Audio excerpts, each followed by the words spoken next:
My palms sweated as I gripped the microphone, squinting into the glare of the stage lights.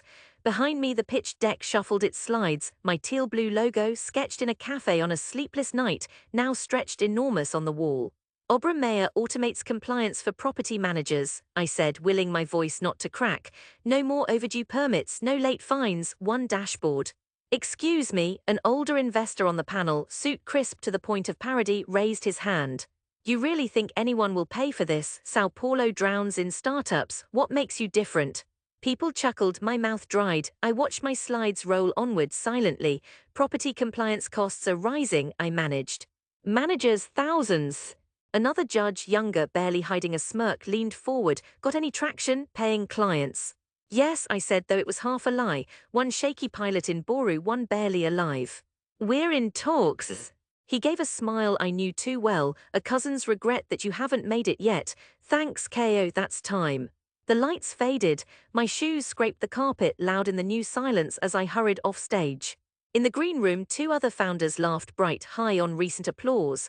I pretended not to notice, stuffing my laptop into my bag, shame weighing in my hands. Outside, Avenida Paulista heaved with evening traffic.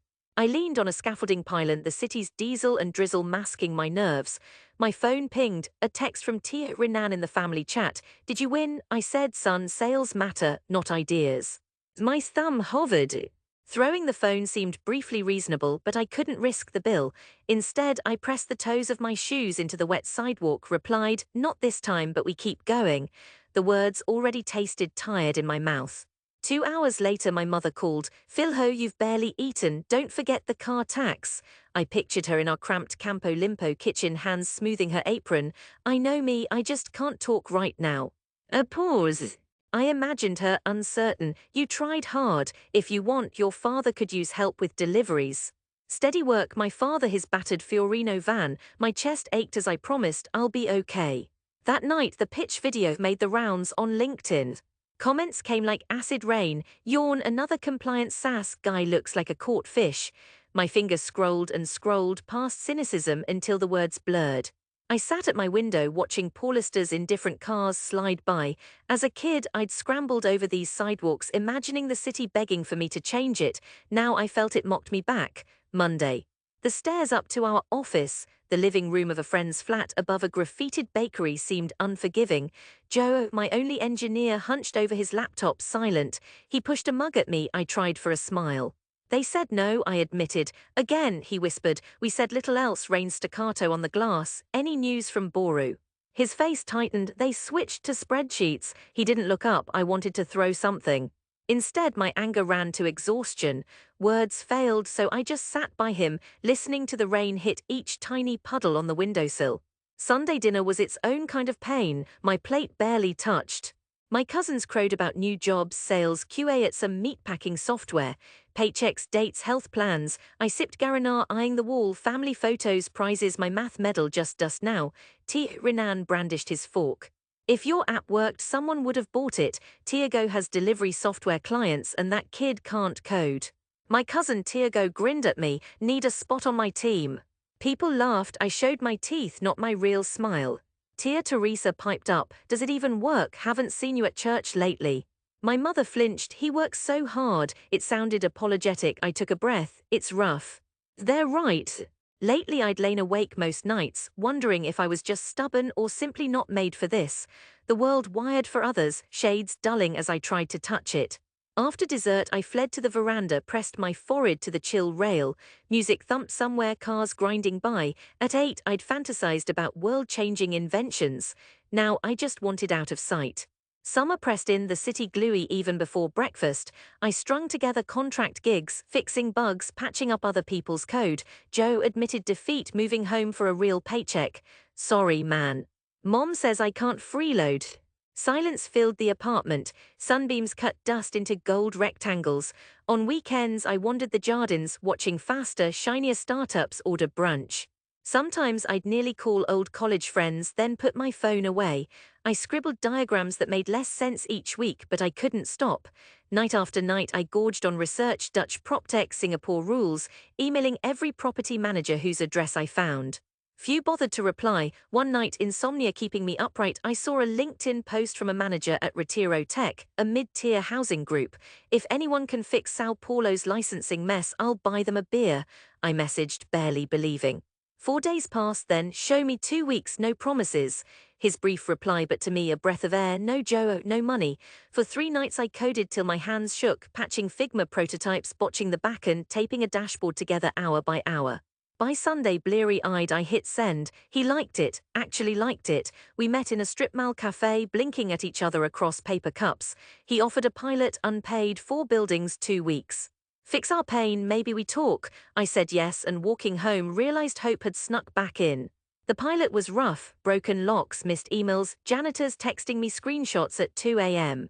Angela, the operations boss, called me in. I ironed a shirt. The beads of sweat on my ribs matched my nerves. Her office smelled of strong coffee and old printer ink. Software's ugly, saved me $4,000.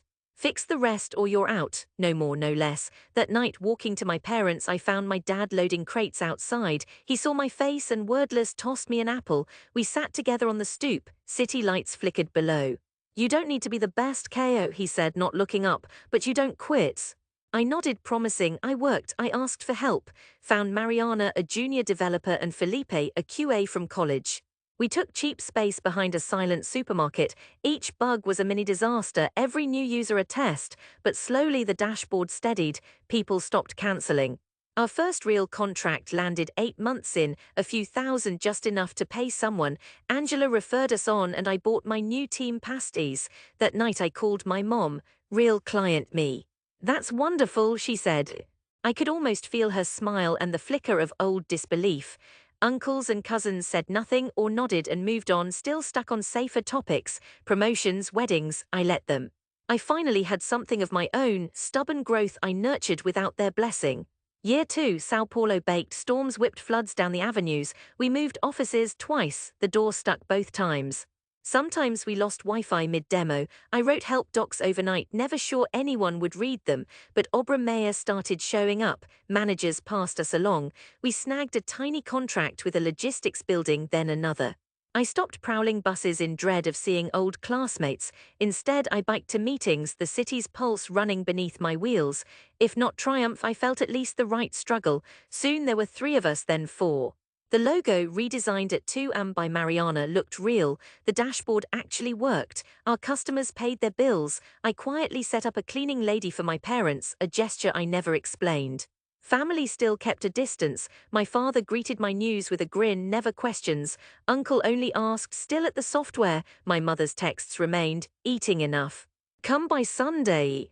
My cousin's wedding, year 3, became my homecoming. You driving up in a Porsche, Felipe teased. No chance. It wasn't about the car or even them, just wanting closure. I'd never fit.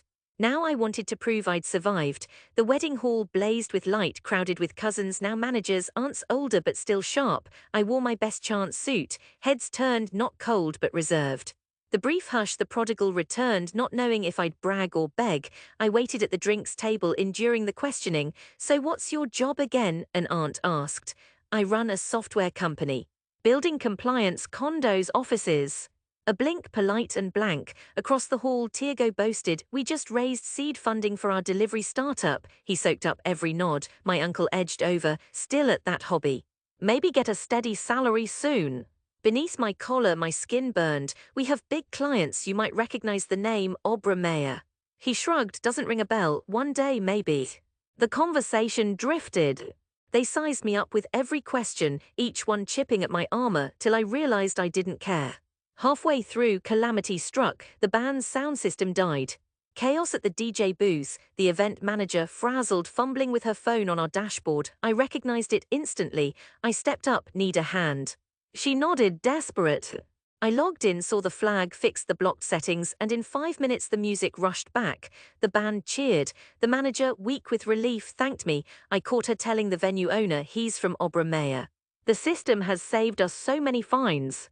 The owner beamed. We tell every building to try them out. Sao Paulo is too much otherwise. For a moment everything froze. I'd built this. It lived, real in the world. I re-entered the party, my chest lighter. Word trickled through the family. Uncle sidled over, uncertain. You fixed the music. We built the software. Obra Mayer runs most of this street now. He stared, searching for a crack, and found none. Tia Teresa overheard. Wait, your name is on our church's newsletter. Is that you? I nodded, no boasting left to do. People looked at me just a little differently. All those years, all that distance, they melted just a drop. Later, outside in humid night air, I watched Sao Paulo glow from end to end. My city, my burden, and now, at last, my belonging. I called Mariana, told her the story. She barked a laugh. Ready for your uncle to beg for a job now? Maybe I'll give him an internship, I replied, the words lifting me. On the ride back, I closed my eyes. My hands, scarred from years of typing, felt huge and whole. The city raced by, full of noise and promise. I had found proof. Whatever happened next, I was finally home.